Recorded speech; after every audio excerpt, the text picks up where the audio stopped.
নির্বাচন ব্যবস্থাটার মধ্যে যদি পরিবর্তন না আসে, ফেসিবাদ আবারও বিভিন্ন রূপে ফিরে আসবে, বারবার ফিরে আসবে। আমার খেয়াল গণভোটটা আগে হলে ভালো হয়। গণভোটটা হয়ে গেলে মূল নির্বাচনের জন্য তারা আরও ব্যাপকভাবে প্রস্তুতি নিতে পারবে। যে দাবিগুলো আমরা বলে আসছিলাম এবং যে দাবিগুলি নিয়ে রাজপথে গিয়েছিলাম, আজকে মনে হচ্ছে যে সেই দাবিগুলো কিছুটা হলেও বাস্তবায়নের পথে।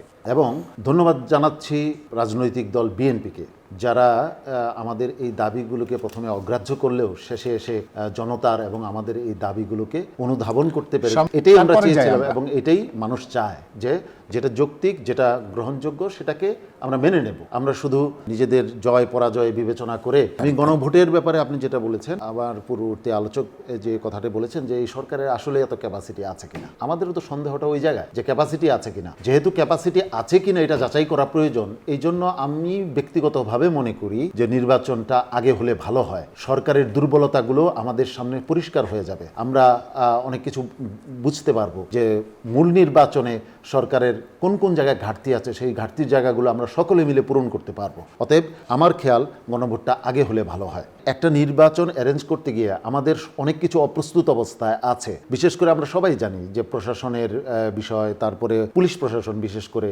একটু অপ্রস্তুত অবস্থায় আছে। এক্সট্রিম মশার কয়েল প্ল্যান্ট ফাইবার দিয়ে তৈরি, তাই সহজে ভাঙে না, সুগন্ধিযুক্ত ও নিরবিচ্ছিন্নভাবে চলে। ডেঙ্গু, চিকুনগুনিয়া বাহি সহ যে কোনো মশার বিরুদ্ধে দেয় এক্সট্রিম সুরক্ষা। এই গণভোটটা হয়ে গেলে মূল নির্বাচনের জন্য তারা আরো ব্যাপকভাবে প্রস্তুতি নিতে পারবে। এবং আমরা যেটা চাই, একটা সুষ্ঠু নির্বাচন, যে নির্বাচন কালিমালিপ্ত হবে না।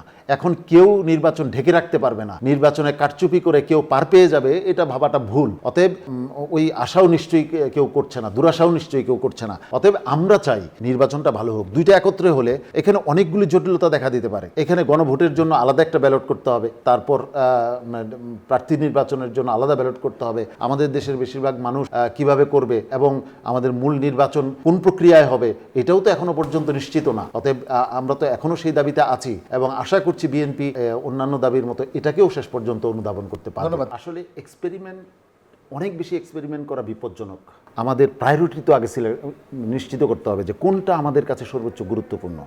আমাদের কাছে না, আমার কাছে, আমার সংগঠনের কাছে, আমার আন্দোলনের কাছে সবচেয়ে গুরুত্বপূর্ণ হচ্ছে নির্বাচন ব্যবস্থাটার মধ্যে যদি পরিবর্তন না আসে, ফেসিবাদ আবারও বিভিন্ন রূপে ফিরে আসবে, বারবার ফিরে আসবে।